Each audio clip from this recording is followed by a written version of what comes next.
안녕하세요. 잘 지내셨나요? 잘 지내시기가 쉽지 않은 시기죠. 네.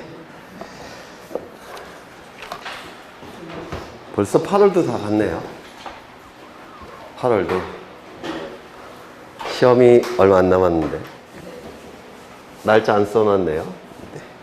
오늘은 221쪽 보실 건데요. 시험에 참 많이 나오는 부분이긴 하지만 민법에서 거의 대부분 다른 내용이기도 해요. 그래서 이제는 민법 지식이 상당히 올라가셨을 테니까 덜 어려우실 거예요. 221쪽에 1번, 여기 볼 차례 맞죠? 네, 소유권 보존 등기, 무조건 출제가 되는 등기죠. 무조건.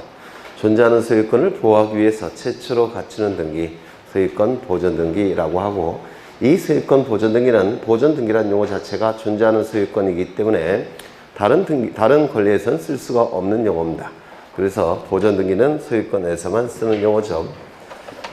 이 보존 등기를 신청할 수 있는 자는, 소유권을 증명하는 자는 보존 등기를 신청할 수가 있을 텐데, 우리 부동산 등기법 제65조에는 소유권을 증명하는 자는 보존 등기 신청할 수 있다라고 되어 있고요.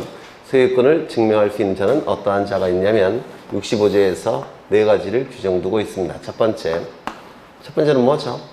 대장에 최초의 소유자로 등록된 자, 그 상속인, 그 밖에 포괄 승계인은 대장을 통해서 소유권을 증명할 수 있기 때문에 보존 등기 신청할 수 있다라고 되어 있고요.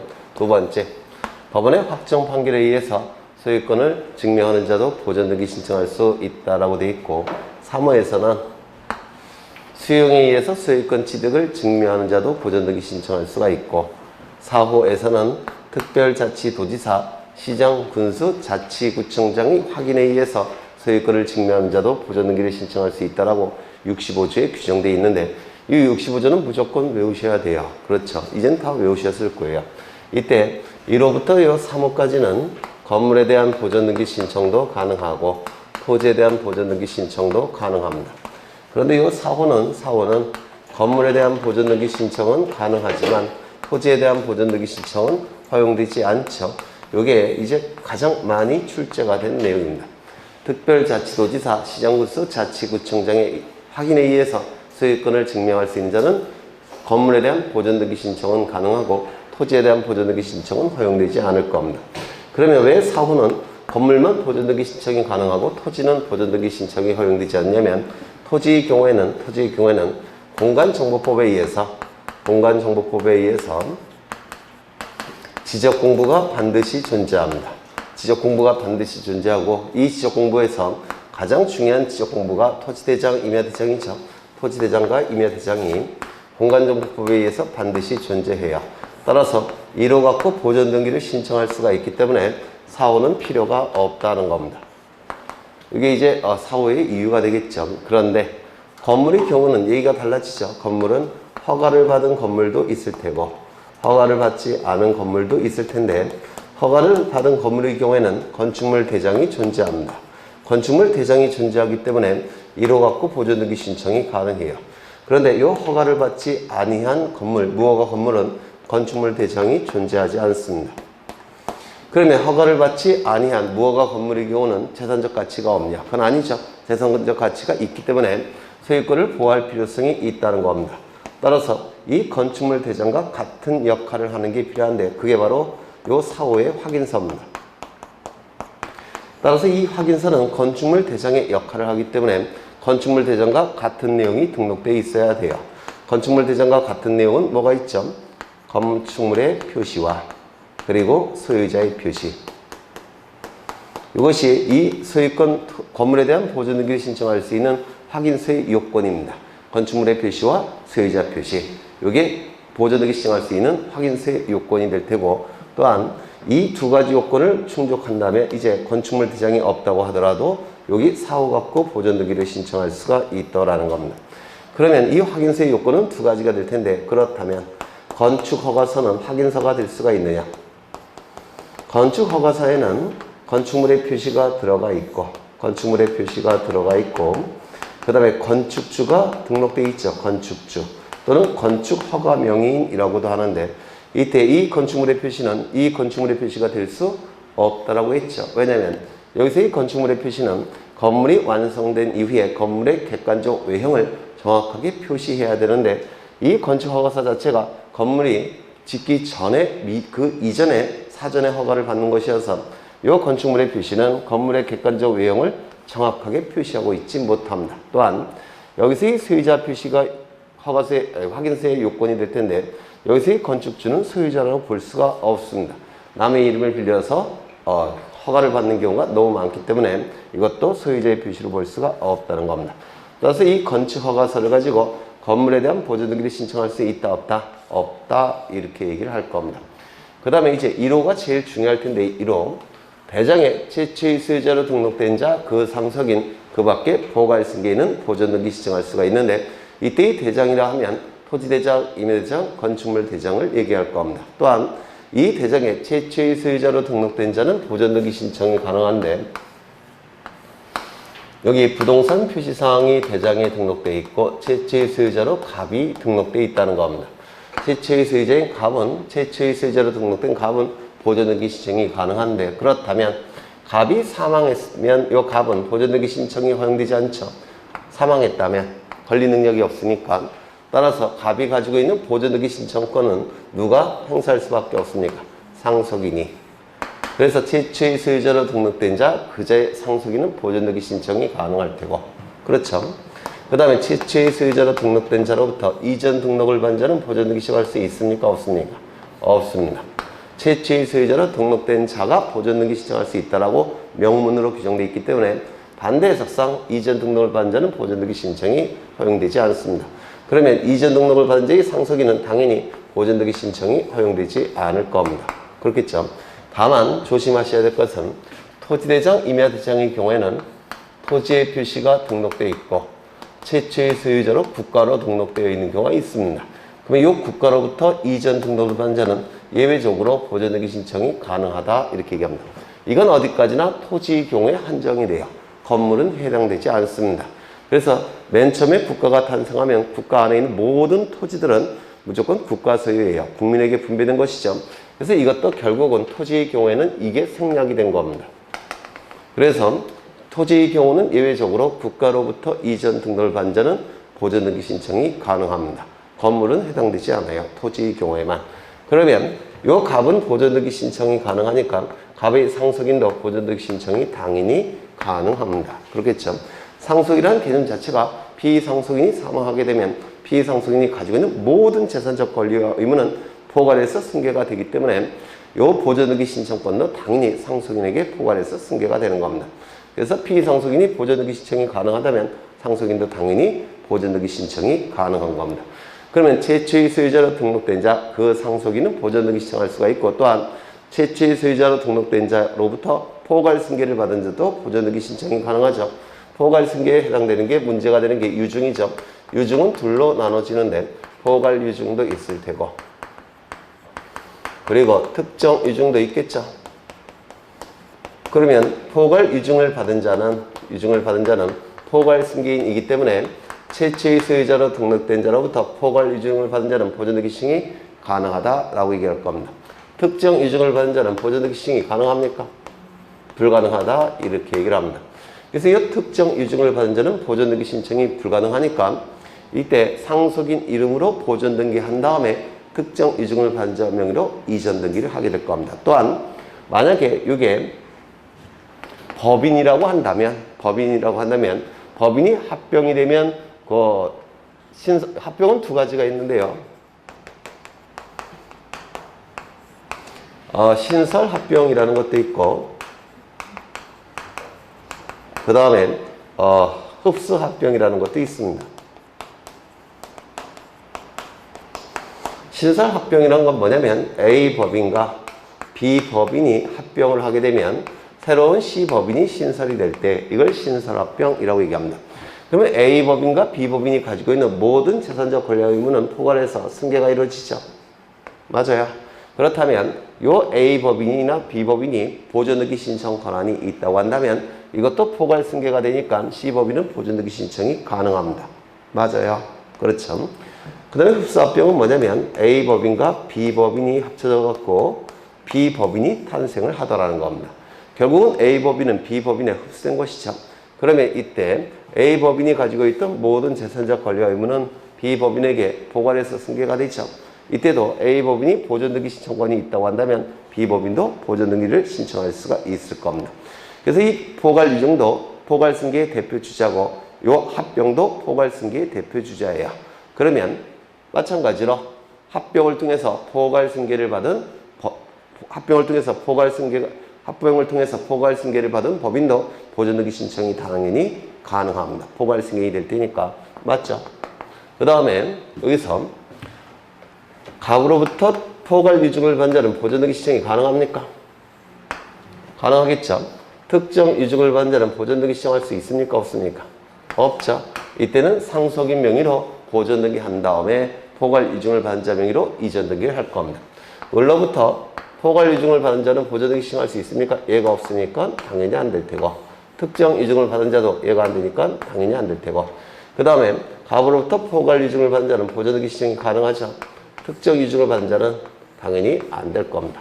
이런 것들이 1호에서 주로 출제가 이루어지게 될 거예요. 그 다음에 2호는 법원의 확정 판결에 의해서 소유권을 증명한 자도 보존등기 신청이 가능한데, 판결서가 이렇게 있습니다. 판결서에 등록되는 내용은 크게 3가지가 있는데, 주문이 나오고, 그 다음에 이유가 등록이 되고, 그 다음에 소송을 제기한 원고가 기록이 되고, 소송을 제기당한 피고가 기록이 됩니다. 이게 판결의 효력이 미치는 객관적 범위라고 얘기하고요. 이 원고 피고가 판결의 효력이 미치는 주관적 범위라고 불러요. 이 주문의 끝문장 갖고 뭐가 결정이 됩니까? 판결의 종류가 결정이 된 점. 무엇을 확인한다 이렇게 끝나면 무슨 판결? 확인 판결. 무엇을 이행하라 이렇게 끝나면 무슨 판결? 이행 판결. 뭐뭐 한다라고 끝나면 형성 판결이라고 얘기할 겁니다. 이때 주문이 무엇으로 끝나가, 즉 판결의 종류가 뭐건 관계없이 이 이후에 A가 소유자 이미 표시가 되어 있다면 법원은 A자를 소유자로 인정한 것이죠. 따라서 이 A는 보존등기 신청이 가능합니다. 판결의 종류를 따진다 안 따진다? 안 따진다 이렇게 얘기를 합니다. 두 번째, 이 판결서는 요 피고 소송을 제기당한 자를 피고라고 하는데, 피고 아무나 피고가 될 수 있는 건 아닙니다.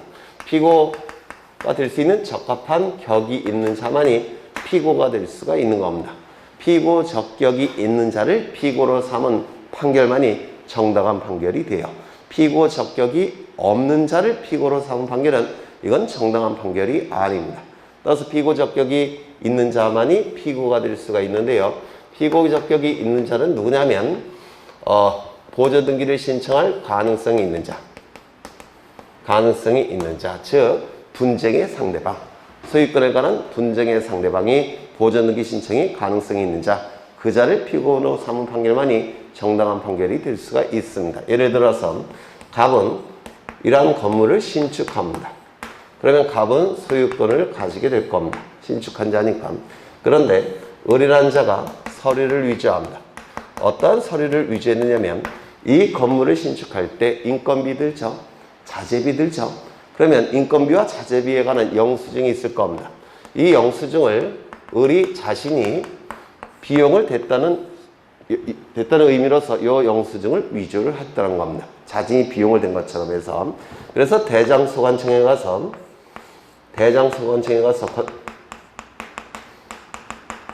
여기 표시, 그 다음에 자신이 비용을 댄 것처럼 숙여서 여기다가 최초의 소유자로 등록이 됐다는 겁니다. 그러면 여기서 갑과 을 간의 소유권에 관해서 분쟁이 발생했죠. 맞아요. 그러면 이 갑은 어떻게 할까요? 법원에 소송을 제기합니다. 누구를 피고로 소송을 제기해야 됩니까? 을을 피고로 소송을 제기해서 판결서를 받아서 보존등기를 단독으로 신청할 수가 있다는 겁니다. 이때 을은 피고 적격이 있습니다. 왜? 분쟁의 상대방이니까. 그렇죠. 또한 이 을은 최초의 소유자로 등록된 자니까 보존등기 신청이 가능성이 있게 됩니다. 보존등기 신청에 가능성이 있는 자, 즉 분쟁의 상대방은 피고 적격이 있는 것이고, 그 자를 피고로 삼은 판결은 정당한 판결로서 보존등기 신청이 가능합니다. 그래서 아무나 피고가 될 수가 있는 게 아니에요. 예를 들어서 이때 갑이 제주도에 살고 있는 친구한테 부탁합니다. 내가 너를 상대로 소송을 제기할 테니까 네가 그냥 내가 술 사줄 테니까 그냥 가만히 있어다오. 그래서 소송을 제기해서 친구를 상대로 한 소송을 제기해서 판결을 받았다고 해서 그 판결은 보존등기 신청할 수 있는 판결이 아닙니다. 친구는 분쟁의 상대방이 아니잖아요. 그렇죠? 그래서 여기서 을은 피고 적격이 있는 자입니다. 그러면 요 을의 상속인은 피고 적격이 있겠습니까? 상속인은 보존등기 신청할 수 있는 자죠. 얘는 피고 적격이 있는 자예요. 따라서 을이 사망하게 되면 누구를 피고로 삼아야 됩니까? 상속인을. 그러면 을로부터 포괄 유증을 받은 자는 피고 적격이 있겠습니까? 을이 사망하면 얘가 포괄 유증을 받은 자가 피고가 되는 겁니다. 특정 유증을 받은 자는 피고 적격이 없는 자예요. 그렇죠? 그럼 얘는요, 건축 허가서에 기록된 건축 허가 명의, 즉 건축주를 피고로 삼은 판결은 정당한 판결이 된다, 안 된다? 안 됩니다. 왜요? 건축주는 보존등기 신청할 가능성이 없는 자니까. 그렇겠죠? 하나 더, 여기에 대장이 존재하고 부동산 표지 사항이 등록되어 있습니다. 그리고 여기에 최초의 소유자로 등록된 자가 없더라는 겁니다. 또는 있다고 하더라도 불분명하더라는 겁니다. 그러면 이때 진짜 소유자는 누구로 피고를 삼아야 되느냐? 여기에 문제가 될 텐데, 이때 이 부동산에 따라서 달라집니다. 이 부동산이 토지일 때는 토지는 통치권이 미치는 공간적 범위이기 때문에 국가가 관리하는 겁니다. 따라서 이때는 누구를 피고로 삼아야 되느냐? 국가를. 국가만이 피고 적격이 있는 자입니다. 또한 이 부동산이 건물일 때는 이 건물과 관련된 모든 서류는 시장군수 구청장이 관리를 해요. 따라서 이때 피고 적격이 있는 자는 누굽니까? 시장군수 구청장. 시장, 군수, 구청장을 피고로 삼은 판결만이 정당한 판결이 되는 겁니다. 이런 것들이 출제가 될 수가 있고요. 그 다음에 3호는 수용에 의해서 소유권 취득을 증명하는 자도 보존등기 신청할 수 있죠. 이때 사업시행자는 원시 취득하는 거니까 단독 신청을 통해서 등기를 한다고 했죠. 이때 미등기 부동산일 때는 보존등기를 단독으로 신청하는 것이고, 등기가 된 부동산일 때는 소유권 이전 등기를 단독으로 신청하게 될 겁니다. 다만 사업시행자가 관공서일 때는 단독 촉탁이 될 겁니다. 그렇겠죠. 이러한 내용들이 보존등기와 관련해서 출제가 이루어지게 됩니다. 그러면 1번부터 좀 보시면, 보존등기를 실행하면 등기원인과 그 연월일을 기록한다. 정말 많이 보신 거죠. 소유권을 취득하는 원인은 그 경우의 수가 너무 많아요. 경우의 수가 너무 많기 때문에 등기 원인을 일일이 다 판단해서 등기부에 기록할 수가 없습니다. 따라서 등기 원인은 기록하지 않습니다. 또한 이 보존등기의 등기 원인이 너무나도 다양하기 때문에 연월일은 너무 불분명해요. 따라서 연월일도 기록하지 않습니다. 그렇다면 등기원인과 연월일을 등기부에 기록하지 않는다면 신청정보에도 기록할 이유가 없겠죠. 신청정보에도, 보존등기 신청정보에도 등기원인과 날짜는 기록하지 않을 겁니다. 2번을 보시면 특별자치도지사, 시장군수 자치구청장의 확인에 의하여, 여기서 구청장은 우리 등기법에서 명문으로 자치구청장의 하남 이렇게 되어 있기 때문에 그냥 자치구청장으로 외워두십니다. 미등기 토지의 경우에는 시장군수 구청장이 확인서 가지고 보존등기 신청이 불가능하죠. 3번, 등기관이 미등기 부동산에 관하여 과세관청의 촉탁에 따라 체납 처분으로 인한 압류등기를 하기 위해서는 직권으로 보존등기를 해야 된다. 직권에 의한 보존등기가 가능하기 위해서는 두 가지 요건을 충족해야 돼요. 첫 번째, 법원에 촉탁이 있어야 됩니다. 두 번째, 소유권에 관한 처분 제한 등기에 촉탁이어야 돼요. 따라서 법원의 촉탁일까, 소유권에 관한 처분 제한 등기에 촉탁이 있을까, 두 가지 요건을 충족할 때만 직권 보존 등기가 가능합니다. 이거는 과세관청의 촉탁이니까 법원의 촉탁이 아닙니다. 따라서 보존 등기가 허용되지 않아요. 그렇다면 압류 등기를 이 과세관청이 촉탁할 때 압류 등기가 실행될 수는 없습니다. 등기부가 없으니까. 이때는 어떻게 한다고 했죠? 그렇죠. 과세관청은 납세 의무자에게 조세 채권이 있습니다. 그러면 납세 의무자는 조세 채무가 있죠. 또한 납세 의무자는 보존등기 신청권이 있죠. 그리고 이 보존등기는 납세 의무자의 보존등기는 납세 의무자에게 불리한 등기는 아니죠. 따라서 전형적인 대위 신청이 가능합니다. 전형적인 대위 신청이 가능해서 토지 소유자를 대위해서 보존등기를 신청하면 되는데, 보존등기를 촉탁하면 되는데 우리 등기법에는 어떻게 표현이 되어 있냐면 이 압류등기를 촉탁하는 과세관청은 소유자를 가름하여 보존등기를 함께 촉탁한다 이렇게 되어 있습니다. 압류등기를 촉탁할 때 토지 납세 의무자를 가름하여 보존등기를 압류등기와 함께 촉탁한다 이렇게 되어 있습니다. 결국은 대위 신청을 얘기하는 겁니다. 그래서 이거 좀 기억해 두셔야 되겠죠. 4번 미등기 토지에 관한 보존등기는 수용을 위하여 소유권을 취득하였음을 증명하는 자도 신청할 수 있다. 등기부가 있다면 소유권 이전 등기를 단독으로 신청하는 것이고 등기부가 없을 때는 보존등기를 단독으로 신청하겠죠. 5번 보존등기를 신청하는 경우 신청인은 등기소에 등기필 정보를 제공해야 된다. 보존등기는 최초로 이루어지는 등기니까 그전에는 등기가 된 적이 없어요. 등기필 정보가 존재하지도 않겠죠. 또한 이건 등기의무자가 존재하지 않는 단독 신청이니까 등기필 정보를 제공할 이유도 없습니다. 넘겨보시면 2번은 여러분이 보시면 될 테고요. 3번을 보겠습니다. 3번 보존등기에 관한 설명으로 옳은 것은 1번 건물에 관한 보존등기상의 표시와 표제부에 기록된 부동산 표시와 건축물의 표시점 실제 건물과의 사이에 다소의 차이가 있더라도 사회 통념상 동일성 혹은 유사성이 인정이 된다면 그 등기는 해당 건물에 관한 등기로서 유효하다. 맞습니까? 표제부에는 정확한 내용이 기록되는 원칙이지만 다소 잘못 기록될 수도 있다는 겁니다. 다소 표제부에 잘못 기록되어 있다고 하더라도 누가 보더라도 그 부동산에 관한 표시라고 볼 수가 있다면 즉 사회통념상 동일성, 유사성이 인정이 된다면 그 표제부 등기는 유효하다라고 평가를 합니다. 보통 토지 경우에는 소재와 지번은 정확하다면 동일성이 인정이 되고요. 건물의 경우에는 소재와 지번이 잘못 기록되어 있다고 하더라도 건물의 종류 구조 면적이 제대로 기록되어 있다면 동일성을 인정해 줍니다.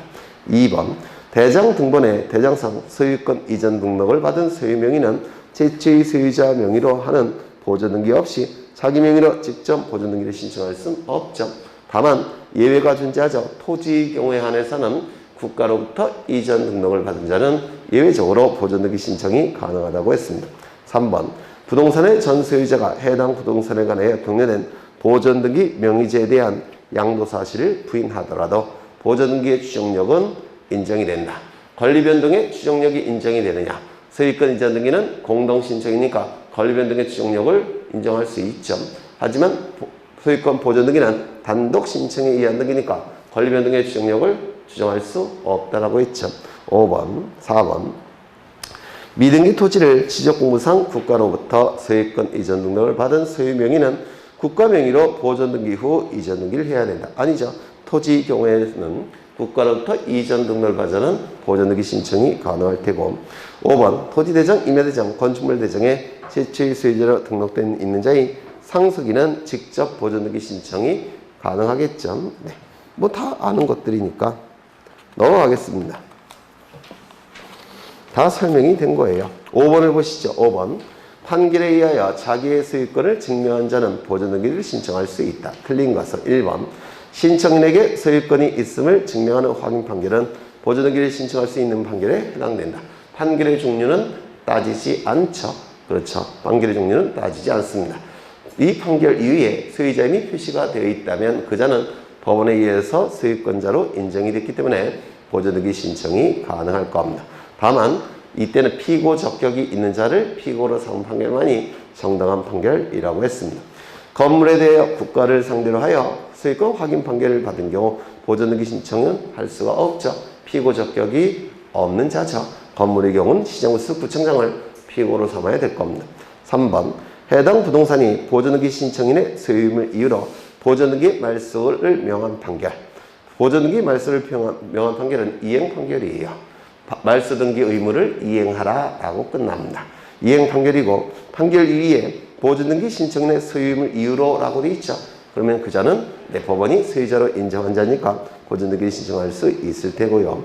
4번 신청인에게 소유권이 있음을 증명하는 화해조서도 보존등기를 신청할 수 있다. 화해조서, 인락조서, 청구조서, 보기조서 이러한 서류의 공통점은 판결과 같은 방식으로 서류가 만들어집니다. 즉 법원 사무관이 법관 앞에서 작성하는 서류들이에요. 법원 사무관이 법관 앞에서 작성하기 때문에 확정 판결과 같은 효력이 인정이 됩니다. 확정 판결과 같은 효력이 인정이 되니까 보존등기 신청이 가능할 겁니다. 판결 이유 중에서 신청인의 소유임을 확정하는 이행 판결일지라도 보존등기를 신청할 수 있다. 그래서 판결의 종류는 따지지 않는다. 정말 많이 출제가 됐죠.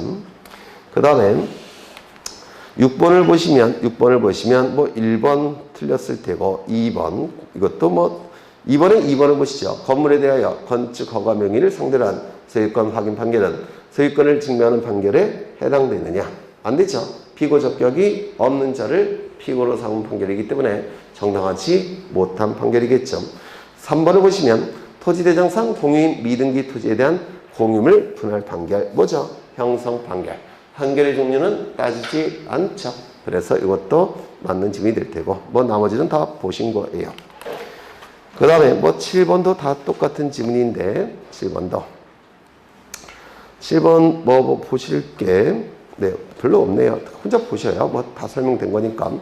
8번도 뭐 보시죠. 8번 미등기 부동산에 대하여 직권에 의한 소유권 보존등기를 할 수 있는 경우에 해당하는 것은 법원에 촉탁이 있어야 되고 소유권에 관한 처분 제한 등기 촉탁이 있어야 되겠죠.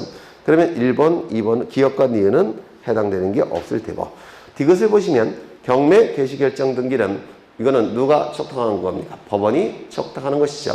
그리고 경매 개시 결정이 나면 등기가 이루어질 테고 이때 압류 등기와 같은 효력이 발생한다고 했죠. 따라서 압류 등기와 같은 효력이 발생하니까 법원의 촉탁입니다. 미음을 보시면 임차권 등기 명령에 따른 주택 임차권 등기 이것도 법원의 촉탁에 의해서 이루어지고 있죠.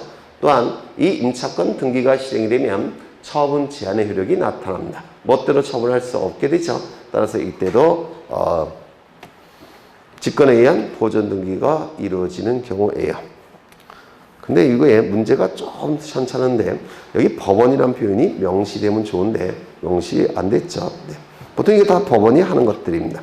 그 다음에 9번을 보시면 미등기 건물의 직권보존 등기에 관한 설명으로 틀린 것은 1번 미등기 건물에 대하여 등기관이 직권으로 보존 등기를 하기 위해서는 법원으로부터 소유권의 처분 제한의 등기 촉탁이 있어야 된다. 맞겠죠? 2번 미등기 건물에 대하여 세무서장이 압류 등기를 촉탁한 경우에는 직권으로 보존 등기를 할 수 없다. 왜? 법원이 아니니까. 3번 미등기 건물에 대한 처분 제한의 등기를 촉탁하면서 건축 허가서를 부동산 표시를 증명하는 서면으로 첨부한 경우 등기관은 그 등기 촉탁을 수리할 수 없다.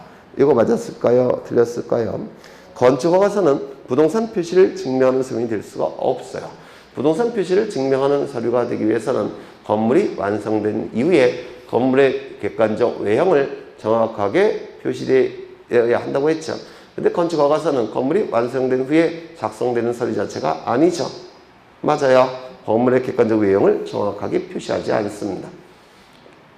여기에 해당되는 게 뭐예요? 옥탑방. 이거 옥탑방은 허가를 받을 때는 옥탑방이 없는데 허가를 받은 이후에는 옥탑방이 생기죠. 아닌가? 예전에 고시공부할 때 옥탑방에서 꼭 한번 살아보고 싶었어요. 그래서 계약까지 다 한 적이 있는데 근데 주변에서 하도 말리더라고요. 너무 춥고 모르죠. 여름엔 덥고. 그래서 계약금 내고 그냥 나온 적이 있는데 신림동에서 꼭 한번 살아보고 싶긴 한데 네. 왜요? 이제 살아볼 나이가 지났죠. 네. 평상 갖다 놓고 드라마에 나오는 것처럼 네, 고기 구워 먹고 그런 걸 좀 해보고 싶었는데 뭐 하다가 네, 그 다음에 4번을 보시면 미등기 건물에 대하여 소유권 이외의 권리에 관한 처분 제한 등의 촉탁이 있는 경우 그 촉탁을 각하해야 된다. 그렇겠죠. 소유권에 관한 처분 제한 등의 촉탁이 있을 때만 직권 보존 등기가 가능합니다. 그 다음에 미등기 건물의 직권 보존 등기 원인이 된 처분 제한의 신청이 취하되어 처분 제한의 등기 말소 등기를 촉탁한 경우 등기관은 처분 제한의 등기와 함께 보존 등기도 말소합니까? 아니죠. 처분 제한 등기가 말소가 촉탁이 된다고 하더라도 이미 등기가 된 보존 등기는 말소하지 않는다고 했죠. 왜냐하면 부동산이 있다면 등기부가 있는 것이 정상이기 때문에 가압류 등기, 가처분 등기, 말소 척탁이 있다고 하더라도 직권 보증 등기가 된 것은 말소하지 않는다고 했죠. 네. 그 다음에 공동 소유를 보실 텐데, 공동 소유 10번은 뭐 다 비슷한 문제니까 11번을 보겠습니다. 공동 소유의 등기에 관한 설명으로 옳은 것은, 이 공동 소유도 뭐 맨날 했던 건데, 가, 을, 병이 이 부동산을 공동 소유하는 경우가 있다는 겁니다. 이 공동 소유 형태는 세 가지가 있는데, 첫 번째 공유, 두 번째 합유, 세 번째 총유, 이렇게 세 가지 소유 형태가 존재합니다. 이 공유는 지분으로서 소유하는 겁니다. 이때 이 지분은 공유 지분이라고 부를 테고, 지분으로서 소유하니까 갑을 병은 전부 다 지분이 존재합니다. 이렇게 지분이 존재할 겁니다. 합의도 지분으로 소유하는 겁니다. 이를 합의 지분이라고 부릅니다. 따라서 갑을 병은 전부 다 지분이 존재해요. 3분의 1, 3분의 1, 3분의 1. 그 다음에 이 총유는 단체가 소유하는 형태입니다. 그래서 이 공유와 합유는 구성원들이 지분으로 소유하는 것이고, 이 총유는 갑을병이 하나의 단체를 만들어서, 산회라는 단체를 만들어서 이 단체가 소유하는 형태예요. 이 단체를 뭐라 부르죠? 비법인 사단. 비법인 사단의 소유 형태가 바로 총유라고 얘기를 합니다. 이때 이 공유와 합의의 결정적인 차이점은 뭐였죠? 갑을병 사이에 공동의 목적이 없을 때, 공동의 목적이 없을 때 이를 공유 지분, 공동의 목적이 있을 때, 공동의 목적이 있을 때 이를 합의 지분이라고 얘기했습니다. 이게 결정적인 차이예요. 갑을병 사이에 공동의 목적이 없기 때문에 이 공유 지분은 다른 자에게 처분하는 것이 어떻습니까? 처분이나 상속이 자유롭죠. 이를 공유 지분의 처분의 자유라고 얘기를 할 겁니다. 자유로우니까 지분의 이전 등기 해주면 될 겁니다. 그런데 이 합의 지분은 다른 자에게 처분하거나 상속시키는 것이 어떻게 되어 있습니까? 금지되어 있죠. 원칙은 금지되어 있습니다. 왜 금지되어 있냐면 이 공동의 목적이 깨지기 때문에 그렇습니다. 원칙은 금지되어 있어요. 따라서 이 공유 지분, 합의 지분은 등기부에 기록할 이유가 있습니까? 없습니까? 합의 지분은 등기부에 기록하지 않는다라고 했습니다. 다만 예외가 존재하죠. 예외가. 전원의 동의가 있다고 한다면, 전원의 동의가 있다고 한다면 그때는 예외적으로 처분할 수 있겠죠. 전원의 동의가 있다면 처분할 수가 있습니다. 그러면 처분이 됐을 때 지분 이전 등기는 할 수가 있느냐? 지분 이전 등기는 할 수가 없다라고 했습니다. 왜요? 합의 지분은 등기부에 기록되지 않으니까. 그러면 어떻게 등기하느냐? 합의자, 갑, 을, 병 이렇게 등기가 되어 있는데 이걸 바꾸는 거죠. 합의자 A, 을, 병으로 바꾸는 등기. 이를 뭐라고 불렀습니까? 합의명의인 변경 등기. 합의명의인 변경 등기를 하게 될 겁니다. 그럼 이 합의명의인 변경 등기를 통해서 이익이 발생한 자는 누굽니까? 불이익이 발생한 자는 갑이 등기 의무자. 그 다음에 이익이 발생한 자는 요 A겠죠? A 등기 권리자. 그 다음에 얘도 뭐라고 했죠? 등기 권리자. 전원이 등기 권리자예요. 그래서 지분을 취득하는 자와 잔존 합의자가 등기 권리자라고 했습니다. 기억나시죠? 그렇죠? 네. 그 다음에 이때 여기서 이 공유 지분은 등기부에 공유자 이렇게 기록이 되고요. 그 다음에 합의 지분은 등기부에 합유자 이렇게 기록이 됩니다. 그러면 이 총유는 총유자 이렇게 기록이 되느냐? 총유라는 개념은 우리 등기법에서 알지 못한다고 했죠. 그래서 이렇게 기록이 됩니다. 3번 소유권 이전 산휴해. 이렇게 단독 소유 형태로 등기가 됩니다. 여기 합의자라는 표시, 총의자라는 표시는 한다 안 한다? 이런 표현은 우리 등기법에서 알지 못합니다. 민법에서 쓰는 개념이기 때문에 그렇습니다. 하나 더. 여기서 공유해서 합의로 바뀌는 것은 소유권 이전 등기 합니까? 소유권 변경 등기를 합니까? 주체가 바뀔 때는 소유권 이전 등기, 내용이 바뀔 때는 소유권 변경 등기죠.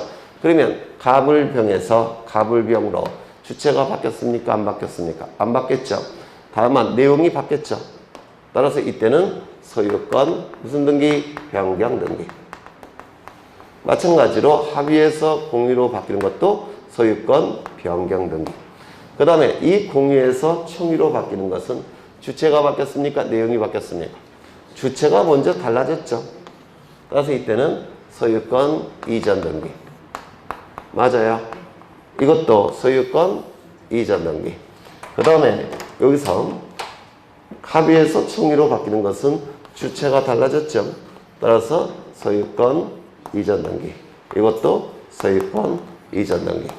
벌써 몇 번째 하는지 모르겠습니다. 지겹죠? 그래 문제를 보시면 11번 3인의 합의에서 합의자 1인이 사망한 경우 사망한 자의 상속인에게 합의지분 이전 등기를 할 수가 없습니다. 처분과 상속이 금지됨이 원칙이죠. 그리고 합의지분 자체가 등기부에 기록되지 않으니까 합의지분 이전 등기라는 것도 할 수가 없겠죠. 그럼 이건 어떻게 등기할까요? 네? 잔존 합의자에게 기속이 되죠. 그러면 예를 들어서 A, B, C가 합의자입니다. 이때 이 C가 사망이 됐다는 겁니다. 그러면 합의자 A, B로 바꿔줘야 되겠죠. 이게 뭐예요? 합의명의 변경 등기. 그렇죠. 이때 A, B는 단독 신청을 통해서 등기를 하게 될 겁니다. 그 다음에 2번 합의자 1인이 다른 합의자 전원의 동의를 얻어 자신의 지분을 제3자에게 처분하는 경우 이때 지분 이전 등기하는 게 아니라 합의명의 변경 등기. 지분을 상실하는 자가 등기의무자, 지분을 취득하는 자와 잔존 합의자가 등기 권리자로서 공동 신청하겠죠. 3번 농지에 대해서 공유물 분할을 원인으로 한 소유권 이전 등기를 신청하는 경우 농지증을 첨부합니까? 이 공유물 분할은 새롭게 취득하는 게 아니죠. 지분으로 갖고 있던 것을 현물로 현실화시킬 뿐이죠. 그래서 농지에 대해서 자신의 의지로 새로이 취득할 때만 농지증을 첨부하는데 이 공유물 분할은 새로이 취득하는 게 아니기 때문에 농지증을 첨부하지 않는다고 했죠. 부동산 공유지분 위에 가압류 등기는 할 수 없으나 가압류 가처분의 객체는 대상은 등기된 재산권에 대해서만 가압류 가처분이 가능합니다. 그러면 공유지분은 재산권이고 지분 자체가 등기부에 기록되어 있으니까 이 공유지분에 대해서 가압류 가처분은 가능하죠. 하지만 합의지분은 재산권이지만 등기부에 지분이 기록되지 않으니까 합의지분에 대한 가압류 가처분은 허용되지 않는다고 했고요. 5번 토지 합의자 갑걸 중 을이 사망한 경우 특약이 없는 한 이 지분은 누구에게 기속이 됩니까? 갑에게 기속이 되겠죠. 을이 사망했으니까 이는 법률 규정에 의한 물권 변덕입니다. 그래서 187조에 의해서 잔존 합의자 갑에게 기속이 될 겁니다. 다만 이 취득한 지분을 다른 자에게 처분하기 위해서는 등기를 갖춘 다음에 처분해야 되겠죠. 맞아요. 그렇죠. 그래서 갑이 그 토지를 제3자에게 매도하여 이전 등기를 하기 위해서는 먼저 갑의 단독 소유로 하는 합의명의 변경 등기를 신청해야 되겠죠. 187조가 적용이 되니까 맞아요. 그렇죠. 12번을 보시면 틀린 것은 합의 지분을 목적으로 한 가압류 등기의 촉탁이 있을 때 등기는 해주지 않죠. 왜요? 등기된 재산권이 아니니까. 그렇죠. 2번은 보셨고 3번 공동상속인 중 1인은 전원 명의로 상속 등기는 할 수 있으나 자신의 지분만에 대한 상속 등기는 허용되지 않는다고 했죠. 4번을 보시면 갑구 순위번호 2번에 기록된 A의 공유지분 4분의 3 중 절반을 B에게 이전하는 경우 4분의 3 중 절반이니까 얼마가 돼요? 8분의 3이 되겠죠. 등기 목적란에 2번 A집은 4분의 3 중 일부 가로 안에는 얼마가 들어가야 되죠? 8분의 3이 들어간다고 했죠. 그래서 틀린 짐이 될 테고 법인 아닌 사단이 등기 권리자로 하여 소유권 이전 등기를 신청하는 경우 사원총회 결의서를 제출할 필요가 없다. 이 사원총회 결의서는 정확한 용어가 사원총회의 처분 결의서입니다. 처분 결의서니까 비법인 사단이 등기 의무자일 때 등기소에 제공되는 것이죠. 기억나셔요? 그렇죠. 조심하셔야 될 것은 사원이라는 말은 사단에만 존재해요. 따라서 재단의 경우에는 사원총회의 처분 결의서 제출할 필요가 없고요. 비법인 사단일 때만 제출하는 것이고, 두 번째, 처분 결의서니까 처분하는 자가 제출하는 겁니다. 따라서 등기 의무자입니까? 등기 관리자입니까? 등기 의무자. 그렇죠. 그래서 틀린 점이 될 겁니다. 맞는 점이 되겠죠. 없다가 되어 있으니까. 13번을 보시면 합의 등기에 관한 설명으로 틀린 것은 단독 소유를 합의로 등기하기 위해선 소유권 이전 등기를 해야 한다. 맞겠죠? 이건 이런 뜻이에요. 여기 갑소유입니다. 그런데 갑이 A, B와 매매 계약을 체결하고 소유권 이전 등기까지 이루어지면 갑의 소유권은 을의 소유권으로 변동이 되겠죠. 이때 A와 B는 내부적인 합의를 통해서 재산을 합의화하기로 했다는 겁니다. 합의화. 그러면 이렇게 등기하게 되겠죠.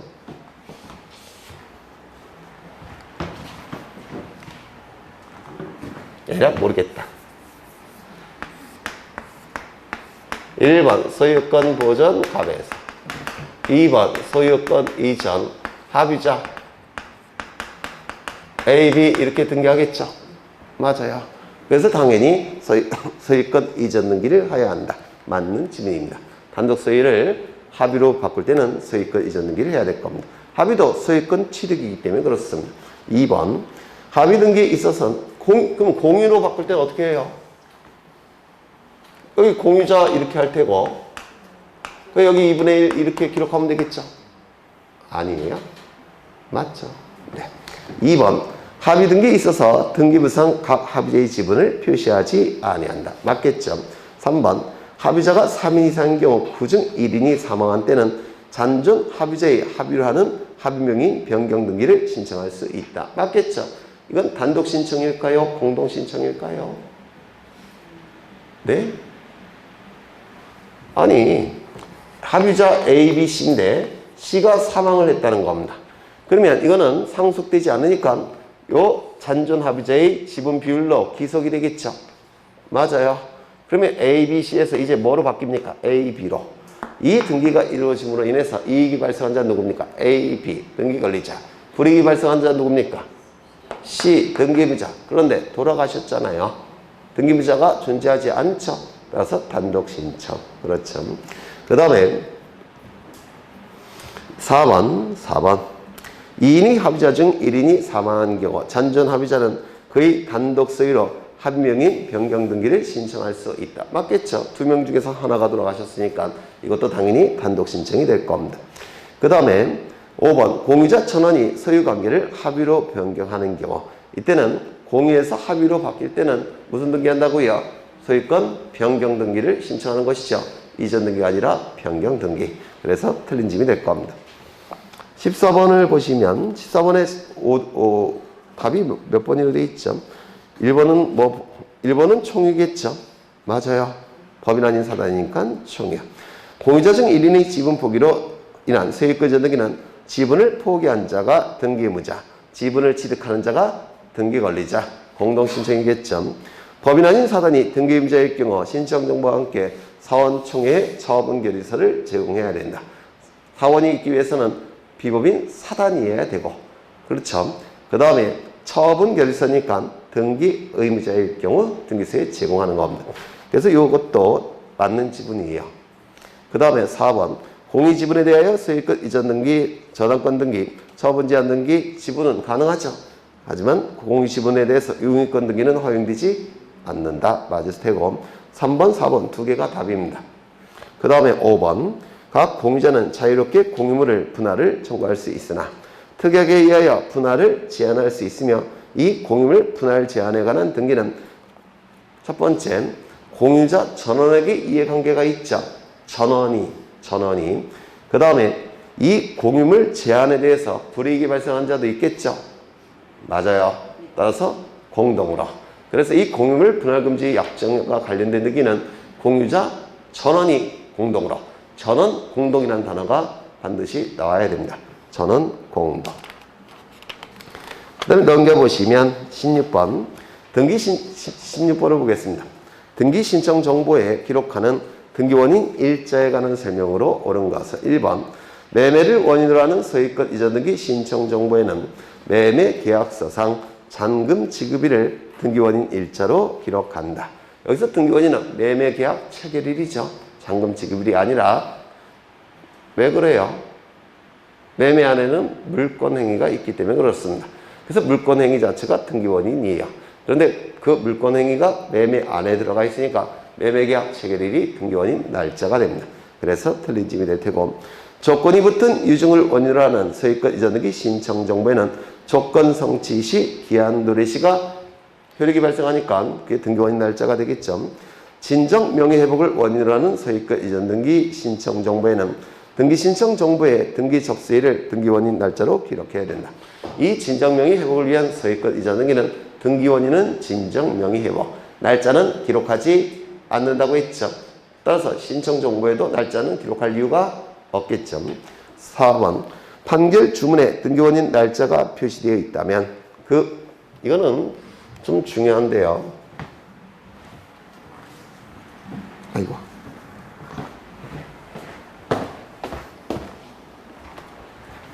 여기서부터 저기까지 가는 게 귀찮아서.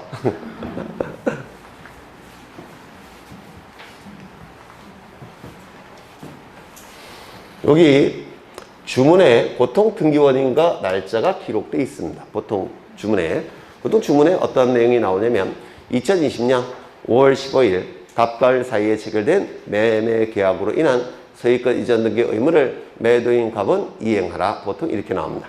그러면 등기원인이 뭡니까? 매매. 그 다음에 등기원인 날짜는요 5월 15일. 맞아요. 그래서 여기에 기록된 등기원인과 날짜를 보통 등기부에 기록합니다. 따라서 신청 정보에도 기록되어 있어야 돼요. 그런데 이 주문에 등기원인과 날짜가 아무리 눈 씻고 찾아봐도 없더라는 겁니다. 그때를 대비해서 규정을 두고 있어요. 원칙은 주문에 기록된 등기원인과 날짜를 등기부에 기록해야 되는데 주문에 등기원인과 날짜가 기록되지 않았다면 보통 등기원인은 확정 판결 그리고 날짜는 판결 선고일을 기록합니다. 그 다음에 이건 이행 판결일 때 그렇습니다. 이행 판결일 때.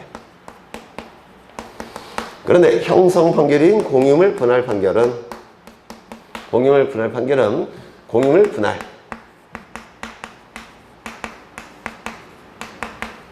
등기원인은 공유물 분할이라고 기록하고요. 날짜는 판결 확정일을 기록합니다. 그러면 이 형성 판결인 공유물 분할 판결은 왜 판결 확정일을 날짜로 기록하느냐면 우리 민법 187조에 의하면 형성 판결 확정 시에 물권이 변동되죠. 맞아요. 187조에 형성 판결 확정 시에 물권이 변동되죠. 그래서 물권 변동 시점이 판결 확정일이에요. 그래서 이거를 등기원인 날짜로 기록하고요. 여기서 이행 판결의 경우에는 주문에 기록되어 있지 않다면 판결 선고일을 기록하는데요. 그 이유는 보통 매매 계약이 먼저 체결되죠. 맞아요. 그 다음에 판결 선고가 되겠죠. 그 다음에 판결이 확정이 되는 겁니다. 일정한 기간이 경과가 되면. 원래 등기원인은 이게 등기원인이죠. 그 다음에 이 날짜가 등기원인 날짜가 되겠죠. 그럼 이 등기원인과 날짜가 주문에 기록되어 있다면 이 날짜가 등기원인 날짜가 될 텐데 주문에 이게 기록되어 있지 않더라는 겁니다. 그러면 어쩔 수 없이 이 날짜와 가장 가까운 날을 기록해야 될 겁니다. 어느 게 더 가까워요? 선고일. 어쩔 수 없이. 맞아요. 그래서 이건 판결 확정일이 아니라 판결 선고일. 여기는 판결 확정일. 이렇게 차이가 납니다. 그러면 4번을 보시면 4번을 보시면 판결 주문에 등기원인 날짜의 표시가 없는 경우 그 판결에 의한 소유권 이전 등기 신청 정보의 판결의 확정 일자를 등기원인 날짜로 기록해야 된다. 아니죠. 소유권 이전 등기니까 이행 판결이에요. 이행 판결의 경우에는 판결 확정일이 아니라 판결 선고일. 그렇죠. 협의 분할에 의한 상속 등기의 등기원인 날짜는 협의 분할일이 아니라 소급표가 인정이 되니까 비상속인 사망시, 즉 상속 개시시가 되겠죠. 맞아요. 그렇죠. 17번 이건 좀 쉬었다 하죠.